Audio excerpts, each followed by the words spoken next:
Indian രാഷ്ട്രീയത്തിലെ മഹാമാന്ത്രികനായ അരവിന്ദ് കെജ്രിവാൾ തൻ്റെ മാന്ത്രിക തൊപ്പിയിൽ നിന്നും ഒരു പുതിയ മുയലിനെ പുറത്തെടുത്തു. സാക്ഷാൽ അതിഷി മർലേന, പുതിയ ഡൽഹി മുഖ്യമന്ത്രിയുടെ കാര്യമാണ് പറഞ്ഞു വരുന്നത്. ഡൽഹി മുഖ്യമന്ത്രി സ്ഥാനത്തേക്ക് അരവിന്ദ് കെജ്രിവാൾ സ്ഥാനത്യാഗം ചെയ്തത് വളരെ ഡ്രമാറ്റിക്കായിട്ടാണ്. തടവിലുണ്ടായിരുന്ന 2 കേസുകളിലാണ്, CBI ചാർജ് ചെയ്ത അഴിമതി കേസിലും എൻഫോഴ്സ്മെന്റ് ഡയറക്ടറേറ്റ് ED ചാർജ് ചെയ്ത കേസിലും തടവിലായിരുന്ന കെജ്രിവാൾ ജാമ്യം നേടി പുറത്ത് വരുന്നത് വരെ മുഖ്യമന്ത്രി കസേര ഒഴിഞ്ഞു കൊടുത്തില്ല. അതുണ്ടാക്കിയ അലോസരം ചില്ലറയല്ല.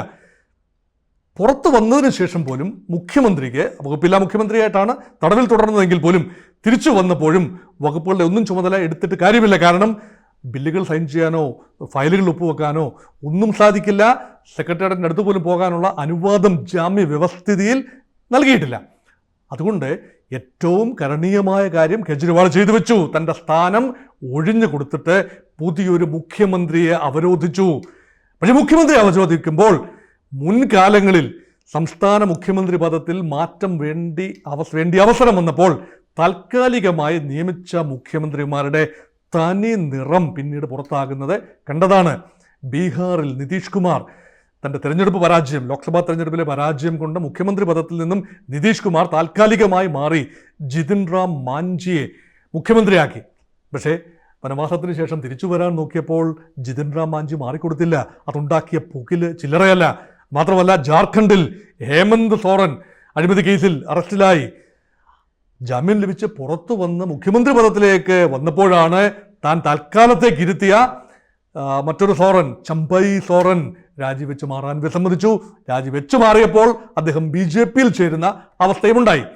അതേസമയം ജയലളിത മുൻപ് രാജിവെച്ച് പോയി. തമിഴ്നാട് മുഖ്യമന്ത്രി ജയലളിത അഴിമതി ആരോപണത്തെ തുടർന്ന് രാജിവെച്ച് പുറത്തു പോയപ്പോൾ, ജയിലിലായപ്പോൾ മുഖ്യമന്ത്രി പദത്തിലെത്തിയ പനീർസെൽവം വിനീത വിധേയദാസനായി മുഖ്യമന്ത്രി പദം ഒഴിഞ്ഞു കൊടുത്ത ചരിത്രവുമുണ്ട്. അതുകൊണ്ട് ഒരു വിനീത വിധേയ ദാസനെയോ ദാസിയോ മാത്രമേ മുഖ്യമന്ത്രി പദത്തിലേക്ക് വെക്കാനാവൂ. അരവിന്ദ് കെജ്രിവാളിനെ സംബന്ധിച്ചിടത്തോളം അതിന് പറ്റിയ ആളുകളിലേക്കുള്ള ഒരു കടന്നുവരവ്, അത് political affairs committee, Aam Aadmi പാർട്ടിയുടെ രാഷ്ട്രീയ കാര്യ സമിതി, ആ സമിതി കൂലങ്കഷമായ പേരുകൾ ചർച്ച ചെയ്ത് സ്വാഭാവികമായും വരേണ്ട പേരുകൾ എന്ന് പറയുന്നത് മനീഷ് സിസോദിയയുടെ പേരാണ്. പക്ഷേ അരവിന്ദ് കെജ്രിവാളിന് എന്തെല്ലാമാണോ ബുദ്ധിമുട്ടുകൾ ഉണ്ടായത്, അതേ ബുദ്ധിമുട്ടുകൾ എൻഫോഴ്സ്മെന്റ് ഡയറക്ടറേറ്റ് CBI കേസുകൾ മനീഷ് സിസോദിയയ്ക്ക് നേരെയുമുണ്ട്. അതുപോലെ സഞ്ജയ് സിംഗ് ആണ് മറ്റൊരാൾ. സഞ്ജയ് സിംഗ്, അദ്ദേഹത്തിനെതിരെയും കേസുകളുണ്ട്.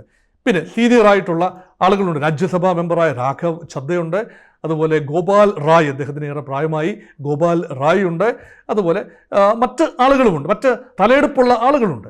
അപ്പോൾ സഞ്ജയ് ഭരദ്വാജ്, അപ്പോൾ ഇവരെല്ലാം തന്നെ അർഹരായ ആളുകളാണ്. പക്ഷേ കഴിഞ്ഞ 6 മാസം കേജ്രിവാൾ ജയിലിലായിരുന്ന 6 മാസത്തോളം കാലം കേജ്രിവാളിന് വേണ്ടിയും ആം ആദ്മി പാർട്ടിക്ക് വേണ്ടിയും മാധ്യമങ്ങളിലൂടെ രാജ്യത്തോട് സംവദിച്ചിരുന്നത് അതിഷി എന്ന മന്ത്രിയാണ്.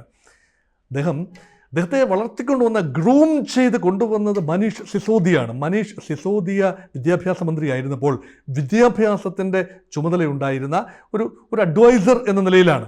ഉന്നത വിദ്യാഭ്യാസം, ഓക്സ്ഫോർഡ് യൂണിവേഴ്സിറ്റിയിൽ ഉന്നത വിദ്യാഭ്യാസം നേടിയ ഡൽഹി സെയിൻറ്റ് സ്റ്റീഫൻസ് കോളേജിൻ്റെ പ്രോഡക്റ്റ് കൂടിയായ അതിഷി മർലേന തീർച്ചയായും വിവരമുള്ള, വിദ്യാഭ്യാസമുള്ള, ആധുനിക കാഴ്ചപ്പാടുള്ള, പരിഷ്കരണവാദിയായ ഒരാളാണ്.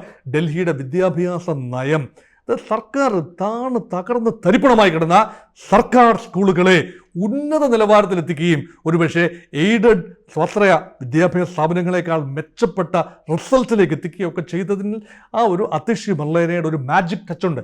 അതുകൊണ്ട് സ്വാഭാവികമായും മനീഷ് സിസോദിയ ജയിലിൽ പോയപ്പോൾ ആ വകുപ്പിലേക്ക് വന്നതും 14 വകുപ്പുകളുടെ ചുമതല വഹിച്ചതുമായ ധനകാര്യം, വിദ്യാഭ്യാസം ഉൾപ്പെടെ, റവന്യൂ ഉൾപ്പെടെ, പ്രധാനപ്പെട്ട വകുപ്പുകൾ ഉൾപ്പെടെ 14 വകുപ്പുകളുടെ ചുമതല വഹിച്ചിരുന്നതും യഥാർത്ഥത്തിൽ ഡിഫാക്ടോ മുഖ്യമന്ത്രിയായി വേണമെങ്കിൽ മന്ത്രിസഭയ്ക്കുള്ളിൽ കരുതാമായിരുന്നതുമായ ആൾ തന്നെയാണ് അതിഷി മർലേന. മന്ത്രിസഭയിൽ താരതമ്യേന പുതുമുഖമാണെങ്കിൽ പോലും പാർട്ടിയുടെ രൂപീകരണ കാലം മുതൽ തന്നെ അതിഷി മർലേനയുടെ ചിന്തകൾ പാർട്ടിക്ക് വളരെയധികം പ്രയോജനപ്പെട്ടു. പാർട്ടിയുടെ സമുന്നത നേതാക്കളായിരുന്നല്ലോ യോഗേന്ദ്ര യാദവും പ്രശാന്ത് ഭൂഷണുമൊക്കെ, അതുപോലെ കിരൺ ബേഡി, ഇങ്ങനെയൊക്കെയുള്ള വിഖ്യാതരായ ആളുകൾ ചേർന്നാണ്, അരവിന്ദ് കെജ്രിവാളിനോടൊപ്പം ചേർന്നാണ് ആം ആദ്മി പാർട്ടി എന്ന ആശയം 2012-13 കാലഘട്ടത്തിൽ ഉണ്ടാകുകയും 13-ൽ സിവിൽ സൊസൈറ്റി മൂവ്മെന്റ് പാർട്ടിയായി മാറി ഭരണത്തിലെത്തുകയും ചെയ്ത ഒരു കാലഘട്ടം. കുറച്ചു കാലം മാത്രമേ കെജ്രിവാളിന് ഭരണത്തിലിരിക്കാൻ കഴിഞ്ഞുള്ളൂ.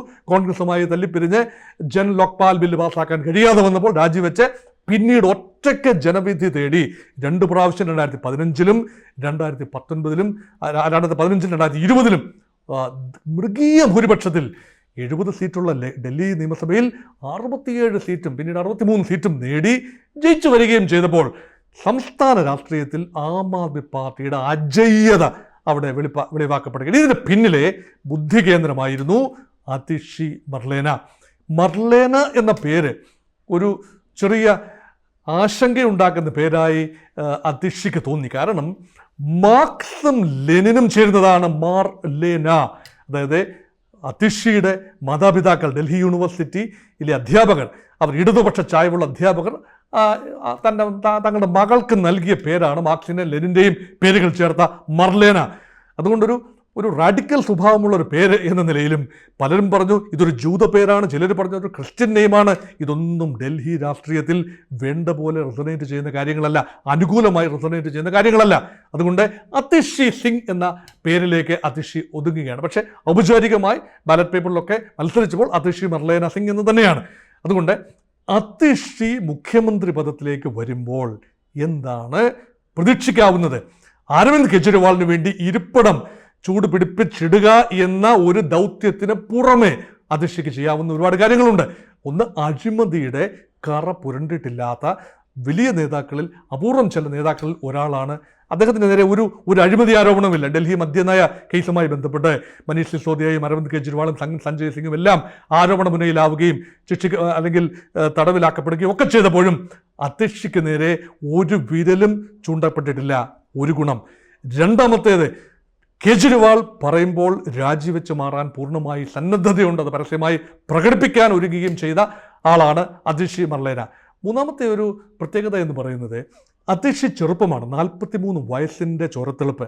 അതിഷിയെ സംബന്ധിച്ചിടത്തോളം ഒരു വനിതാ മുഖ്യമന്ത്രി എന്നൊരു പ്രതിച്ഛായ, പ്രത്യേകിച്ചും ഭാരതീയ ജനതാ പാർട്ടി, ആപ്പിൻ്റെ ശത്രു കോൺഗ്രസ് അല്ല, ഡൽഹിയിൽ ആപ്പിൻ്റെ പ്രധാന ശത്രു BJP തന്നെയാണ്. BJP ഒരു പുതിയ നേതൃത്വത്തെ ഡൽഹിയിലേക്ക് കൊണ്ടുവരികയാണ്. സ്മൃതി ഇറാനി രാഹുൽ ഗാന്ധിയെ ഒരു തെരഞ്ഞെടുപ്പിൽ പരാജയപ്പെടുത്തുകയും പിന്നീട് അമേധി മണ്ഡലത്തിൽ മത്സരിച്ച് കോൺഗ്രസിനോട് തോക്കുകയും ചെയ്ത സ്മൃതി ഇറാനി ഉത്തർപ്രദേശ് രാഷ്ട്രീയം മതിയാക്കി ഡൽഹിയിലേക്ക് കേന്ദ്ര നേതൃത്വം സ്മൃതി ഇറാനിയെ പറിച്ചു നടാൻ ഒരുങ്ങുന്നു എന്ന വാർത്തകളുള്ളപ്പോൾ സ്മൃതി ഇറാനിയെ നേരിടുന്നതിന് ഒരു വനിതാ മുഖ്യമന്ത്രി ഉചിതമാകും എന്ന ഒരു ചിന്തയാണ്.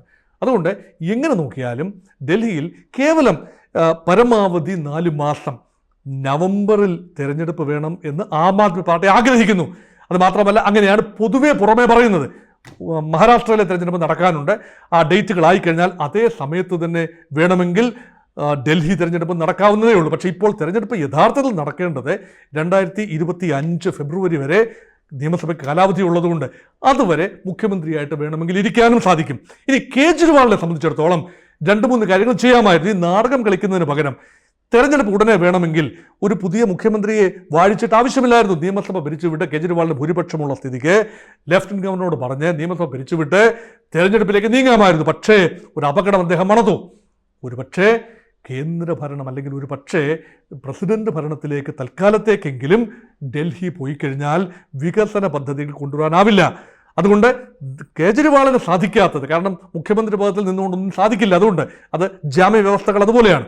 അതുകൊണ്ട് അതിഷിയെ മുന്നിൽ നിർത്തി വളരെ ജനോപകാരപ്രദമായ കാര്യങ്ങൾ നാടകീയമായ ചില പ്രഖ്യാപനങ്ങളിലൂടെ കൊണ്ടുവരികയും കേജ്രിവാളിന് നഷ്ടപ്പെട്ടു പോയ ഒരു പ്രതിച്ഛായ, നഷ്ടപ്പെട്ടു എന്ന് പറയാൻ പൂർണ്ണമായി സാധിക്കില്ല എങ്കിലും കഴിഞ്ഞ തെരഞ്ഞെടുപ്പ് കാണിക്കുന്നത് ലോക്സഭാ തെരഞ്ഞെടുപ്പിലെ തിരിച്ചടി ഒന്ന് പരിഗണിച്ചാൽ ഡൽഹിയിലെ 7 സീറ്റും കോൺഗ്രസ് ആം ആദ്മി പാർട്ടി മുന്നണി പരാജയപ്പെട്ടു. അത് വേണമെങ്കിൽ പറയാം, ഡൽഹിയിലെ തെരഞ്ഞെടുപ്പ് സംസ്ഥാന തെരഞ്ഞെടുപ്പിൽ മാത്രമാണ് ആം ആദ്മി പാർട്ടിക്ക് പ്രാധാന്യം. ദേശീയ തെരഞ്ഞെടുപ്പിൽ എക്കാലത്തും BJPയുടെ തേടവാഴ്ചയായിരുന്നു, ശരിയാണ്. പക്ഷേ ഇപ്രാവശ്യം അരവിന്ദ് കെജ്രിവാൾ ജയിൽ മോചിതനായി ജാമ്യത്തിൽ വന്നപ്പോൾ അദ്ദേഹത്തിന് ലഭിക്കേണ്ടിയിരുന്ന ഒരു സഹതാപ വോട്ട് ലോക്സഭാ തെരഞ്ഞെടുപ്പിൽ കിട്ടിയില്ല എന്ന് ഓർക്കണം. അത് നിയമസഭാ തെരഞ്ഞെടുപ്പിലും കൂടി ആവർത്തിച്ചാൽ ഒരു BJP മുഖ്യമന്ത്രി ഡൽഹിയിൽ അധികാരത്തിൽ വരും. അത് ഒഴിവാക്കണമെങ്കിൽ എന്ത് വിധേനയും ഡൽഹി നിലനിർത്തിയെങ്കിലേ പറ്റൂ. മറ്റ് സംസ്ഥാനങ്ങൾ അവിടെ നിൽക്കേണ്ട, ഡൽഹി നിലനിർത്തിയെങ്കിലേ പറ്റൂ. അതുകൊണ്ടാണ് അത്തിഷി എന്ന താരതമ്യേന പ്രതിച്ഛായ കൂടുതലുള്ള ഒരു യുവ നേതാവിനെ മുന്നിൽ നിർത്തി ബാക്ക് സീറ്റ് ഡ്രൈവിങ്ങിലേക്ക് തന്നെയാണ് കേജ്രിവാൾ നീങ്ങുന്നത്.